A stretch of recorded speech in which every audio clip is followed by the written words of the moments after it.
Θέλω να ευχαριστήσω επίσης την εφημερίδα την αλβανική, την Albanian Press. Μια εφημερίδα που εκδίδεται στα αλβανικά για τον τρόπο που βλέπει τη σάτυρα. Μου στείλαν ένα κείμενο για τη σάτυρα που έχω γράψει, εντυπωσιάστηκα και πρέπει να σας πω ότι και συνέντευξη θα δώσω βεβαίως και θα ήθελα να έχω την ευκαιρία να γνωρίσω τους αντίστοιχους Αλβανούς που ασχολούνται με τη σάτυρα και να το διαβάσουν εδώ οι Έλληνες να ξέρουν ποια είναι τα όρια της σάτυρας. Εξελέγει ο Αλέξης Τσίπρας, 70%. Το Αλτσαντήρι και εγώ προσωπικώς τον χειροκροτούμε, διότι είναι μια μεγάλη νίκη. Διότι υπάρχει, κυρία μου, και αυτός ο Αλέξης. Μπράβο σου. Τον αντίπαλό ότι του θέλει ο νέος πρόεδρος του συνασπισμού. Ο οποίος έκανε και δήλωση. Εντολή ενότητας, αισιοδοξίας και αγώνα. Η κοινωνία περνάει δύσκολες μέρες και πρέπει να αποτελέσουμε μια νέα ελπίδα. Διότι όπως έγραφε και η Ελευθεροτυπία στο πίσω της μέρος ο καιρός, Τσίπρα έχουμε, Τσίπρα δεν έχουμε. Κυρία μου, δεν ξέρω τι λένε οι πολιτικοί, θα πω παρακάτω τι λένε, αλλά εγώ προσωπικά είπα επιτέλους ένας νέος άνθρωπος σε αυτή τη χώρα να έχει το δικαίωμα να κάνει και αυτό στα δικά του λάθη, αλλά τουλάχιστον να μην κουβαλάει τις δικές τους προθέσεις. Τις δικές τους διαπλοκές, τις δικές τους προηγήθνικες, τις δικές τους Siemens Missels. Όπως γράφει εδώ, και είναι η ιδέα του σκηνογράφου του Γιώργου του Καβαλά που επιμελείται όλα τα σκηνικά, να μην κουβαλάει τα δικά τους ομόλογα, τα δικά τους χρηματιστήρια, ένας άνθρωπος που δεν έχει ρημάξει το δημόσιο χρήμα και ως εκ τούτου θέλει πάρα πολύ σκηνικό.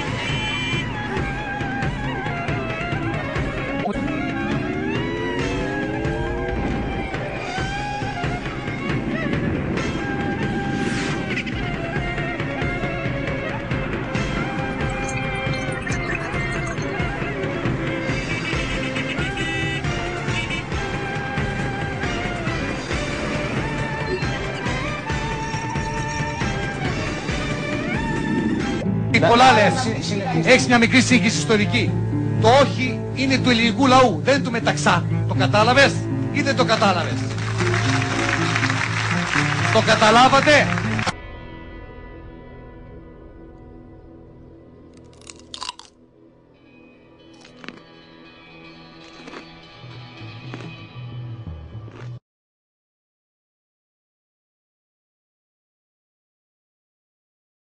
Λέει ότι Μεταξάς είπε το όχι, διότι φοβήθηκε την οργή του ελληνικού λαού. Ερωτώ, ήταν ή δεν ήταν δικτάτορα Μεταξάς? Φυσικά και ήταν. Άρα κυβερνούσε με τη λαϊκή θέληση ή κυβερνούσε με τη δύναμη της βίας της εξουσίας του? Όχι βέβαια. Άρα είχε εναντίον το λαό ή δεν τον είχε? Εναντίον τον είχε. Άρα τι θα έκανε αν έλεγε το ναι? Αφού ο λαός, λέει ο κ. Λαζόπουλος ήταν δικτάτορα Μεταξάς, ήταν ήδη εναντίον του. Ναι. Δηλαδή θέλει να μας πει ο κ. Λαζόπουλος με Μεταξάς δεν φοβήθηκε το Τρίτο Ράιχ που είχε εκείνη την εποχή γονατίσει όλη την Ευρώπη, αλλά φοβήθηκε τον ελληνικό λαό. Τα λέω γιατί υπάρχουν ορισμένα ερωτήματα, ορισμένα επιχειρήματα που αγγίζουν τη σφαίρα του γελίου. Πρέπει να το καταλάβουμε αυτό. Κάποιος μπορεί να μην συμπαθεί τον Ιωάννη Μεταξά. Δικαίωμά του. Το ότι το όχι στον Γκράτσι το είπε όμως ο Ιωάννης Μεταξάς, δεν μπορεί να το αρνηθεί κανένας. Γιατί έτσι έγινε. Έτσι. Εάν αφού έλεγε το όχι, ο ελληνικός στρατός ήταν πλήρως απροετοίμαστος και κατέρεε το μέτωπο από τους αλλούς, θα λέγαμε είπε το όχι Μεταξάς, αλλά δυστυχώς δεν είχε προετοιμάσει την Ελλάδα, δεν είχε κάνει μπάχαλο και περάσαν οι Ιταλοί και κάναν παρέλαση. Αυτό έγινε? Βέβαια όχι. Δεν έγινε αυτό. Αλλά υπήρχε ένας στρατός έτοιμος, πήγαν επιχειρησιακά σχέδια, πήγαν όπλα, πήγαν οχύρα, υπήρχαν σχέδια.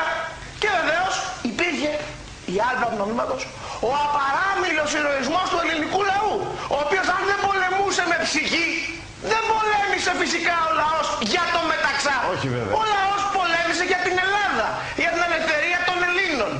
Άρα λοιπόν στο ερώτημα, το όχι το είπε ο Μεταξάς ή ο λαός, που γύρισε ο Λαζόπουλος και είπε ο λαός το είπε, λάθος. Το όχι το είπε και ο Μεταξάς στο Γκράτσι και ο λαός στο μέτωπο. Αν ένας από τους δύο δεν έλεγε το όχι... Λοιπόν, αυτά είναι η θέση που εξέφρασα. Όπως είδες αυτή τη θέση την έκρυψε ο κ. Λάκης Λαζόπουλος με τη γνωστή του δημοκρατικότητα, όπως όλη αυτή η πλευρά των θολοκουλτουριαρέων έχουν μια γνωστή δημοκρατικότητα. Λοιπόν, η γνώμη μου είναι απλή και νομίζω ότι είναι και, δεν μπορεί να είναι λογικός ορθή. Δύο όχι υπήρξαν, του Μεταξά στο Γκράτσι και του ελληνικού λαού στο μέτωπο. Τόσο απλά, δεν είναι σαν τη διαστολή, είναι σε σύμπνοια. Λοιπόν,